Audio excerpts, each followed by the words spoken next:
মালিক তুমি জান্নাতে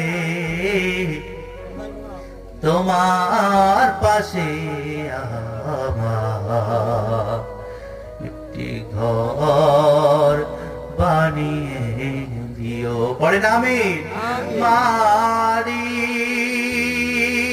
তুমি জান্নাতে